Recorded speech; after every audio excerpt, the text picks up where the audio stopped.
नमस्कार, स्वागत है आप सभी का। उदयपुर राजस्थान में एक हिंदू भाई कन्हैया लाल जी का इस्लामिक जिहादियों के द्वारा, आतंकियों के द्वारा नृशंस रूप से हत्या किया गया। उनके दुकान पर ग्राहक के रूप में आकर के कपड़ा सिलवाने के बहाने आते हैं और उनकी हत्या करके चले जाते हैं और उसकी वीडियो बना करके सोशल मीडिया पर वायरल करते हैं। आज यह देश भर में चर्चा का विषय है।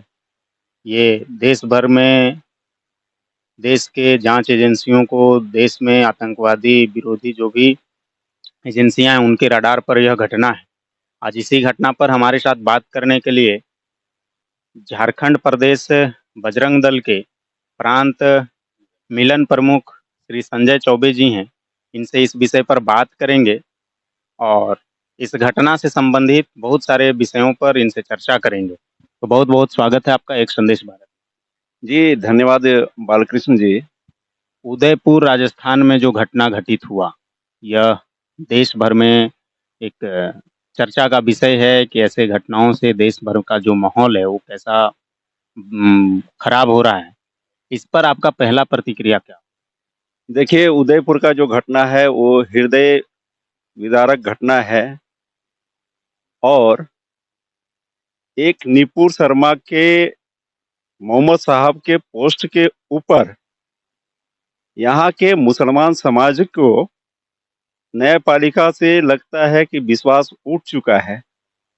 जब उस विषय का कोर्ट में चल रहा है मामला और न्यायालय संज्ञान में लिया है, संज्ञान में लेने के बाद में उन्मादी तत्व के लोग पूरे देश भर में पत्थरबाजी, देश की संपत्ति को क्षति पहुंचाना और हिंदू मठ मंदिर, हिंदू व्यक्तियों को टारगेट करके अभी उदयपुर की घटना जो सामने देखने को आया है, ये कोई भारत का मुसलमान सिर्फ नहीं कर रहे हैं, बल्कि ये पूरे विश्व के 57 देशों की मुसलमान वैसे जिहादी मानसिकता के लोगों का मानसिकता है, जो यहाँ के हिंदुओं की हत्या करना, मठ मंदिर को क्षति पहुंचाना।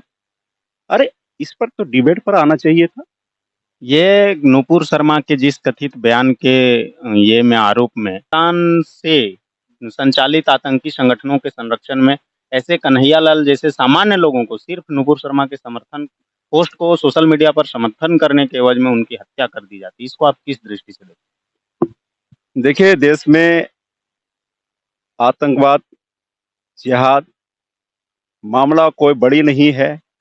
इन लोग को जिहाद के माध्यम से देश में गजवा हिंद लागू करना है।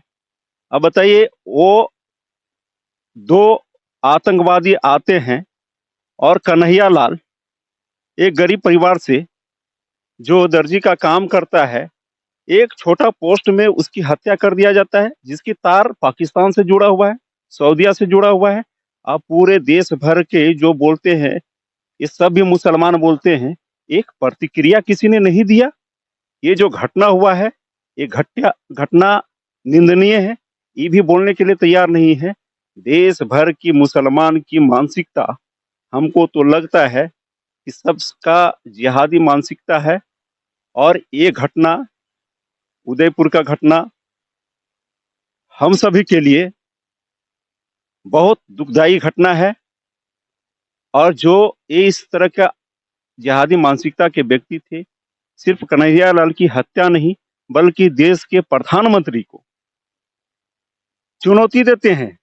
ये चाकू देश के प्रधानमंत्री के गर्दन तक पहुंच सकता है। तो आप सोच सकते हैं कि इन जिहादियों का मन कितना बढ़ा हुआ है। इसका दो ही कारण है, एक तो बाहरी परिचय जो मिला है, और देश के अंदर में रह रहे मुसलमान समाज जो अपने आप को सभी बोलते हैं, शोषित बोलते हैं, अपने आप को डर बोलते हैं कि हमारे अंदर में डर है, भारत में रहने में डर है।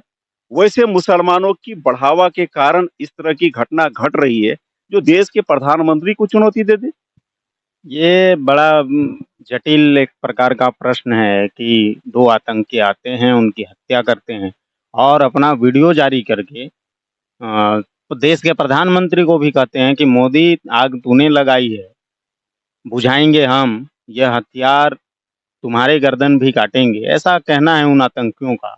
और देश की एजेंसियां, जहां तक कन्हैया लाल की बात है, तो उनके नुपुर शर्मा के समर्थन में उन्होंने जो पोस्ट किया, इसके एवज में उनके खिलाफ एफआईआर हुआ, कन्हैया लाल गिरफ्तार होते हैं, कोर्ट से, न्यायालय से उनको जमानत मिलता है, वो जमानत में बाहर हैं और लगातार दुकान को भी बंद रखते हैं। 15 जून को थाने में आवेदन देते हैं कि हमारे जान को खतरा है, जान से मारने की धमकी लगातार मिल रही है, हमें सुरक्षा उपलब्ध कराया जाए। वहाँ के राजस्थान पुलिस ने तत्काल उस आवेदन पर कार्रवाई नहीं किया। तो क्या आप इसको पुलिस के भी चूक या पुलिस के प्रशासन के, सरकार के दबाव में पुलिस प्रशासन मुखदर्शक के रूप में तुष्टीकरण को बढ़ावा देने के ये में कन्हैया लाल का कहीं न कहीं सरकार इसके लिए दोषी मानते हैं आप कि तुष्टीकरण को बढ़ावा देने के लिए कन्हैया लाल का राजस्थान की कांग्रेस सरकार ने उनकी हत्या करवाई? देखिए, सच्चा है बालकृष्ण जी, राजस्थान की कांग्रेसी सरकार अभी वही काम कर रही है जो देश का विपरीत है। कन्हैया लाल एफआईआर करवाते हैं जिससे धमकी आता है और पुलिस को सूचना करते हैं कि हमको सुरक्षा मुहैया करवाया जाए, परंतु 1 सप्ताह बीत जाने के बाद भी न उस पर पुलिस किसी तरह से ध्यान देती है, न सरकार का कोई ध्यान रहता है और बेचारे वो डर से जो सो दुकान बंद रखता है। अगर सरकार और प्रशासन अगर सचेत हो जाती तो आज कन्हैया लाल जैसे व्यक्ति का जान नहीं जाता। कन्हैया ने जब थाने में आवेदन दिया तो कन्हैया के ये में वहाँ के एसएचओ ने मुसलमान पक्ष को बुला करके कन्हैया के साथ किसी प्रकार से समझौता कराया कि ताकि बात नहीं बढ़े, जो भी रहा होगा कारण तत्काल उस समय की परिस्थिति, उन्होंने समझौता कराया। क्या इसको आप सही कदम मानते हैं? जब अगला जान से मारने की धमकी का आवेदन दे रहा है तो पुलिस का दायित्व तो बनता है कि उसको सुरक्षा मुहैया कराया जाए और जो धमकी दे रहे हैं उनके खिलाफ उच्च स्तरीय जांच किया जाए। आईटी सेल और साइबर क्राइम भी के तहत भी, साइबर सेल के तहत भी उसकी जांच की जाए कि धमकियां कहां से आ रही हैं। आखिर पुलिस ने इतना बड़ा चूक या सरकार ने इतना बड़ा चूक कैसे अब ये दिखाया जिसकी वजह से कन्हैया जैसे लोग मारे गए? देखिए, वहाँ के प्रशासन जो है सो समझौता नहीं बल्कि कन्हैया लाल को डराने का काम किया। सच्चाई ये है, अगर समझौता होता तो आज ये घटना नहीं घटती। इसके पीछे वहाँ के प्रशासन मुख्य रूप से दोषी है। जब एफआईआर होता है, अगर कन्हैया लाल के ऊपर एफआईआर होता है, वो न्यायालय में जाते हैं, न्यायालय जो है उनको जो है बेल देता है, उसके बाद वो अपने घर में आते हैं, उसके बावजूद भी ये धमकी आता है कि हम जान से मार देंगे। वो व्यक्ति घर का अपना दुकान नहीं खोलता है, उसके परिवार भूखमरी के कागर पर पहुंच जाता है। जिस दिन खोलता है, बड़ा बात, जिस दिन खोलते हैं उसी दिन उनकी हत्या हो जाती है। मजबूरी है कि परिवार को चलाने के लिए दुकान वो आदमी को खोलना पड़ा। और सोच लीजिए इनका तंत्र कितना मजबूत है कि दुकान कै बजे खुलेगा, कै बजे बंद होगा, कब जो सो कस्टमर रहेगा या नहीं रहेगा, उस समय कस्टमर बन के जाता है। अरे वो इतने ही तो बोलते हैं, अगर उसमें हिम्मत था, मारने की बात बोला था तो इस तरह से बैठ के टीवी चैनल में एक बार बोल देता है कन्हैया लाल तुमको मारेंगे, अगर हिम्मत था तो। लेकिन ये चोरी चुपके कायरों की तरह दुकान में घुसकर मारना, मुसलमान समाज क्या दिखाना चाहता है? ये तो मुसलमान समाज के सभ्य व्यक्ति को चैनल में आकर बोलना चाहिए, ये व्यक्ति दोषी है, सजा मिलना चाहिए, लेकिन एक का भी मुंह से आवाज नहीं आया। जितने भी सेकुलर अपने आप को कहते हैं, सबका मुंह में दही जम गया है। हिंदू समाज जिस दिन प्रतिक्रिया देना शुरू कर देगा, इस तरह की घटना होना देश भर में पूरा बंद हो जाएगा। लेकिन बहुत पेशेंस हिंदू समाज रखे हुए अभी तक, इसलिए राष्ट्र सर्वोपरि समझता है हिंदू समाज।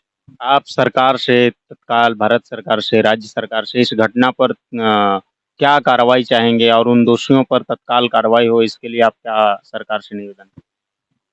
देखिए, वो जो कन्हैया लाल के हत्यारे जो थे दोनों गिरफ्तार हो चुके हैं, लेकिन इसके पीछे कितना तार जुड़ा हुआ है, कहां तक जुड़ा हुआ है, वो सभी गिरफ्त में आवे। दूसरी चीज कि इस तरह के उकसाने वाले पूरे देश भर में जो मानसिकता पाल के रखे हुए हैं, वो जमीन के अंदर भी रहे सरकार का काम बनता है कि उसको जमीन के अंदर से खींचकर ऊपर लाकर और सजा दिलाने का काम करना चाहिए।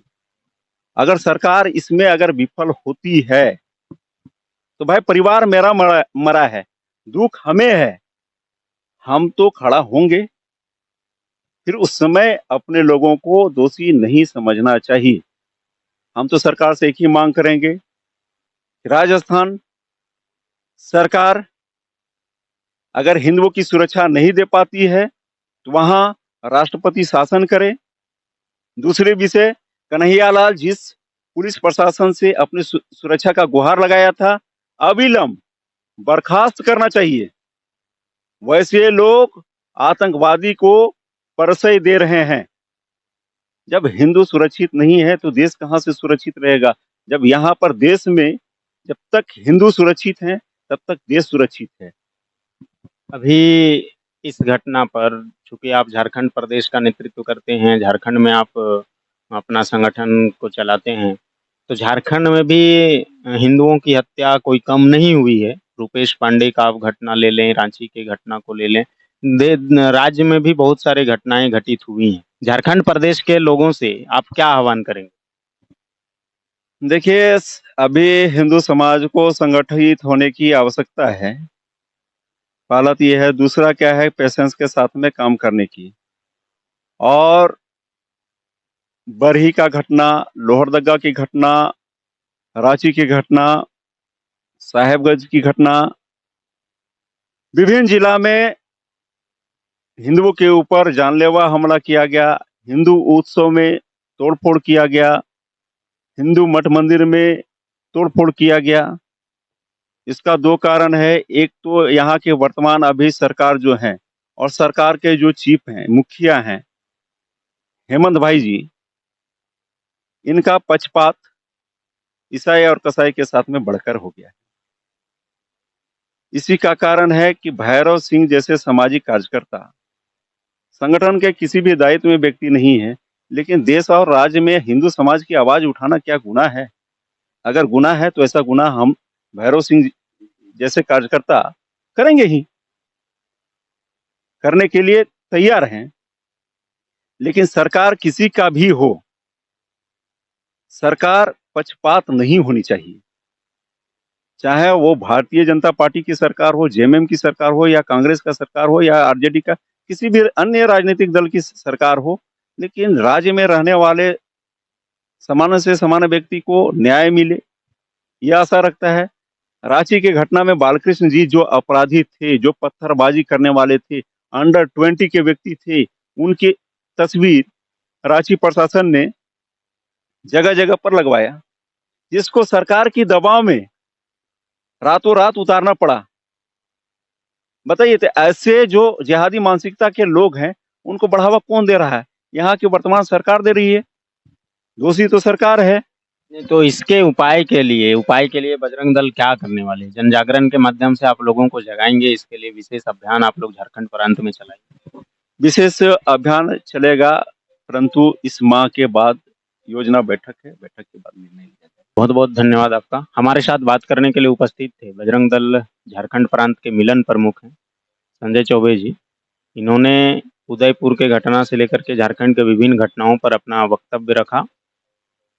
आप सब ऐसे देश भर में घटित हो रहे घटनाओं पर अपना भी स्पष्ट रूप से मंतव्य रखिए, ऐसे घटनाओं का विरोध करिए, ऐसे घटनाओं के खिलाफ आवाज उठाइए। अब जिस भी माध्यम से सक्षम है, देख रहे हैं एक संदेश भारत। मैं हूं बालकृष्ण, बहुत बहुत धन्यवाद। हमसे जुड़े रहने के लिए हमारे YouTube चैनल को सब्सक्राइब करें और नई वीडियो की नोटिफिकेशन के लिए बेल आइकॉन को दबाएं। अगर आप ये वीडियो Facebook पर देख रहे हैं तो लाइक जरूर करें और ज्यादा से ज्यादा शेयर करें। धन्यवाद।